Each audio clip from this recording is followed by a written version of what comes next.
Hello everyone, my name is Lachlan and this video is going to be a book review for Gothikana by RuNyx. The beginning of this video will be spoiler free and then I'll save any kind of spoilers that I have for the end. I finished this book last night and oh my god, am I obsessed or am I obsessed? This book is...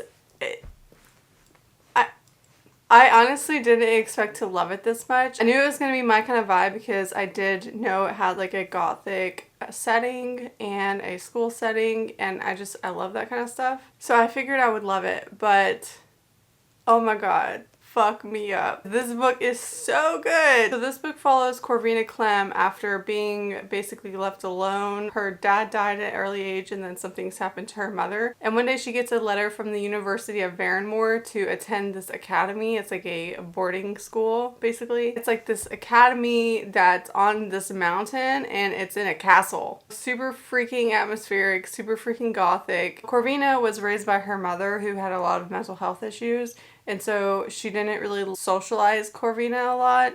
So she was just like very like quiet and not experienced. Whenever she ends up going to this boarding school, it's like a whole new world for her. And while she's there, she meets Vad, which is one of the teachers or professors or whatever. So this is a student-teacher romance, which I love that. She's a witch and he's this like mysterious dude. I'd say the tension is probably like a 2 out of 5 just because it is kind of insta-lovey. If you absolutely hate insta-love, this book will probably irk you. But I hate insta-love, but I didn't hate this insta-love. And it's not that insta-lovey. Like, it's not that bad. I was obsessed with them. I was like rooting for them the whole time. But they are super attracted to each other, and yeah, I'm not gonna say anything more about the relationship other than like chef's kiss. The mysterious vibes, the gothic vibes, the romantic, atmospheric vibes, this has it all. And Corvina herself, oh my god, I'm obsessed with her. Everything about her is just... It's amazing. I love how her character was written. She's a super shy witchy bitch, but she's not a bitch at all. She's actually like a really nice person, but she's super witchy. She does like tarot, she's into crystals, and she also hears voices, but that's more of like alongside of like her mental health as well as like this creepy castle or whatever. Oh my god, I loved her so much. As far as Vad goes, I loved him so much it hurt, but I hated his name. She has a hard time trusting Vad, which is understandable because first off, his name is Vad, and that's suspicious in and of itself. Why did we have to name him Vad? The vibes of this book, I think, is hands down the best self-published book I've ever read. I cried towards the end of this book, but not because something sad happened, just because I was literally overwhelmed with joy of how much I loved this book and this characters, because it was going in a direction that I didn't want it to go. I was stressed out the whole time and I was like, I don't want that thing to happen. It ended perfectly. Go read this book. If you like gothic romances, if you like dark romances, you're probably gonna love this. I am obsessed with Dracula. Dracula is probably my favorite classic of all time. I've read that book probably, I think, at least 3 or 4 times now. This has all the Dracula vibes. It's not a vampire romance, but it feels like Dracula. Like, I felt like I was reading Dracula just because it does take place in the castle. And I don't know, all the vibes, like the author did a really good job of setting the atmosphere. There were just so many passages I would read 2 or 3 times, not because I didn't understand them, but just because I was like, oh my god, that's so perfect. Another thing is there's art between certain chapters and quotes, and oh my god, it's phenomenal. So this book is in third person, which is personally my favorite. I do enjoy first person. I used to not like first person at all, but now it's like grown on me, especially with romance. But this book is in third person, so if you're not a fan of third person, don't let that sway you, because this book needs to be in third person. I love this book. I ate up every freaking second of it. But another thing is, like, I did kind of predict one of the plot twists. I didn't predict it fully, if that makes sense. I was taken by surprise with the twist, in a way, not fully. I wasn't like 100% taken by surprise, but I was in a way, like the way that it happened, if that makes sense. I wouldn't call this book predictable. I was definitely on my toes the whole time reading it, and I read it in like a 24-hour time period because I literally couldn't put it down. It's so good. This book is also spooky.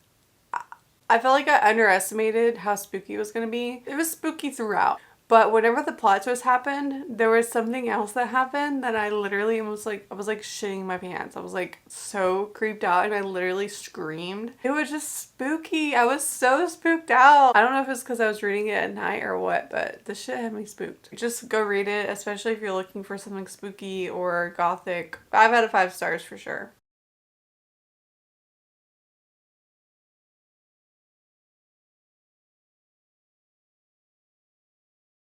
So if you haven't read this book, thank you for watching, but stop watching now because I'm going to discuss a few spoilers.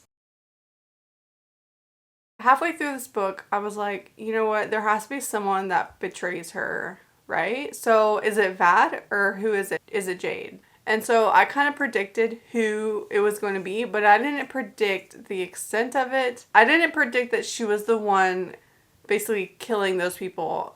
She like fed them that like powder stuff or something. I don't remember what it's called. So I didn't predict that, like, at all. I didn't think she was the one killing people. But honestly, like, okay, I want to reread this book because the whole time I was so suspicious of Vad. And I was obsessed with him. But, like, I was so suspicious that I couldn't, like, fall for him. You know what I mean? Like, I was, like, holding myself back. Like, I had my guard up because I couldn't trust him. It kind of reminded me of, like, an adult version of Kingdom of the Wicked. Which they're not really alike, but they are in some ways. I don't know. Like, the main character's a witch, and the love interest is basically like a demon or whatever. Vad is not a demon, but he is definitely like this mysterious dude. And I don't know, I couldn't trust him. Whenever I cried, it had already been revealed that Jade was the evil betraying bitch or whatever. And Vad and Corvina were just basically being all lovey-dovey or something. And I was obsessed. And I got overwhelmed sense of like joy and I just started like tearing up and it was so good. One of my favorite quotes is, "I will have you even in death, little witch. I'm your beast, I'm your madness, and you're my afterlife." So good, dudes. This book is just so witchy and it gave me everything that I was hoping for and more. I'd have to say my favorite scene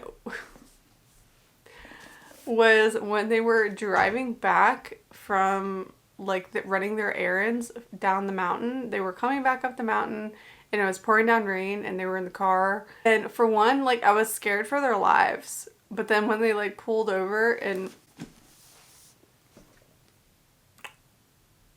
not gonna lie, I think that was my favorite scene. I felt like it was like a forced proximity situation and I'm a sucker for that. I love that scene. I loved everything about this book, honestly. I also really love the ending of this book. I don't think it could have been more perfect. It was just perfect. So that concludes this video and I hope you enjoyed watching, and if you've read this book, comment below, let me know what your thoughts are, if you want to talk about anything specific, and I'll see you guys later with another video. Bye!